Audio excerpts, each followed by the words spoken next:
اعوذ باللہ من الشیطان الرجیم۔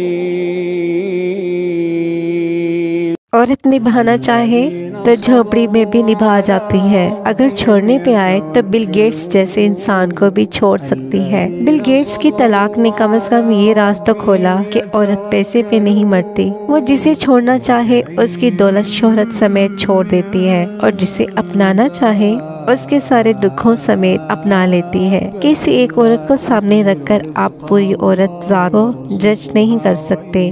طلاق اگرچہ جائز عمل ہے، مگر اسلام میں بغیر سخت ضرورت کے ناپسندیدہ عمل ہے، کیونکہ طلاق سے گھر اجڑ جاتے ہیں اور اولادیں والدین کی شفقت سے محروم ہو جاتی ہیں۔ شعیب ملک کی شادی کے بعد ثانیہ مرزا کو اپنے ملک اور ہمارے ملک دونوں طرف سے بری طرح تنقید کا نشانہ بنایا جا رہا ہے۔ انڈیا والے کہہ رہے ہیں کہ ثانیہ نے اپنے ملک کے مردوں کو چھوڑ کر کسی دوسرے سے شادی کی تو ایسا ہی ہونا چاہیے، اور ہمارے ملک کے مرد کہہ رہے ہیں کہ ثانیہ کی ہی غلطی ہے۔ ثانیہ مرزا اور شعیب ملک کی طلاق پر دونوں ممالک کے لوگ مختلف قسم کے تبصرے کر رہے ہیں کہ شعیب ملک ٹھیک نہیں اور ثانیہ ٹھیک ہے، اور پاکستانی لوگ کہتے ہیں کہ ثانیہ ٹھیک نہیں اور شعیب ملک ٹھیک ہے۔ جبکہ دیکھا جائے تو اسلام میں میاں بیوی کو ایک دوسرے کے ساتھ محبت، عدم برداشت، صبر اور بہت زیادہ تحمل سے رشتے نبھانے کی تلقین کی گئی ہے۔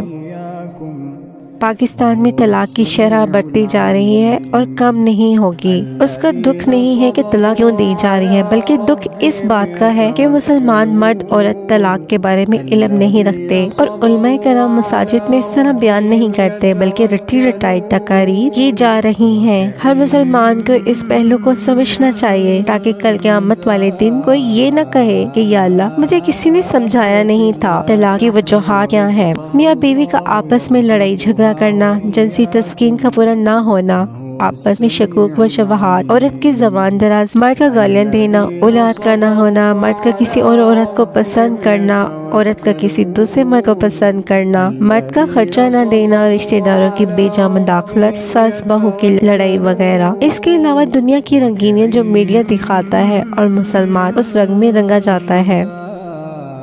زوجین کے درمیان شک مزاجی بھی طلاق کا بڑا سبب ہے۔ اس شک کی وجہ سوشل میڈیا ہے، کیونکہ شوہر اکثر اوقات موبائل، لیپ ٹاپ وغیرہ پر سوشل میڈیا پر وقت لگانے میں مگن رہتا ہے، جس کی وجہ سے زوجہ کے دل میں شک پیدا ہو جاتا ہے، اور اس طرح شک جھگڑے کا سبب بن جاتا ہے۔ آخر کار نوبت طلاق تک پہنچ جاتی ہے۔ میاں بیوی کے درمیان عدم برداشت ہونا، ایک دوسرے کی بھول چوک غلطیوں سے درگزر نہ کرنا بھی طلاق کا سبب بن جاتا ہے۔ زوجین کا آپس میں ایگو بھی طلاق کا سبب بن جاتا ہے۔ بعض اوقات بیوی ضد میں آ کر اور بعض اوقات شوہر ضد میں آ کر اپنی ایگو کو بچانے کے چکر میں طلاق تک پہنچ جاتے ہیں۔ شرعی نصیحت کیا ہے؟ طلاق کے بارے میں شرعی نصیحت یہ ہے کہ اس قرآنی نصیحت کو ہر مرد پلے باندھ لے، کیونکہ طلاق دینے سے پہلے یہ کام کرنے چاہیے۔ نمبر 1، طلاق دینے سے پہلے بیوی کی غلطی کی اصلاح کی جائے اور خوبیوں کو نظر میں رکھا جائے۔ نمبر 2، بیوی کو کم سے کم طاقت سے بھی مار سکتے ہیں، لیکن چہرے یا اس مقام پر نہیں جہاں پر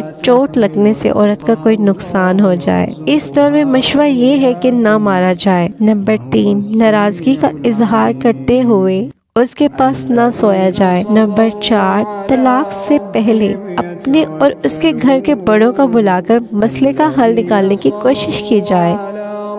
یہ رشتہ محبت، دیانتداری، وفاداری، ہمت، برداشت، صبر سے نبھایا جائے تو طلاق تک نوبت نہیں آتی۔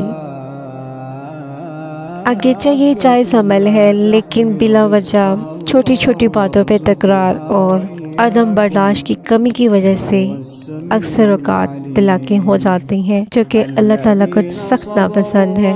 تو کوشش یہی کریں کہ میاں بیوی ایک دوسرے کے ساتھ صبر، تحمل اور برداشت سے اپنی زندگی کو گزاریں، اور چھوٹی چھوٹی باتوں پہ جھگڑا نہ کریں۔ عزت، محبت، برداشت اور صبر سے اپنا گھر بسانے کی ہر ممکن کوشش کریں۔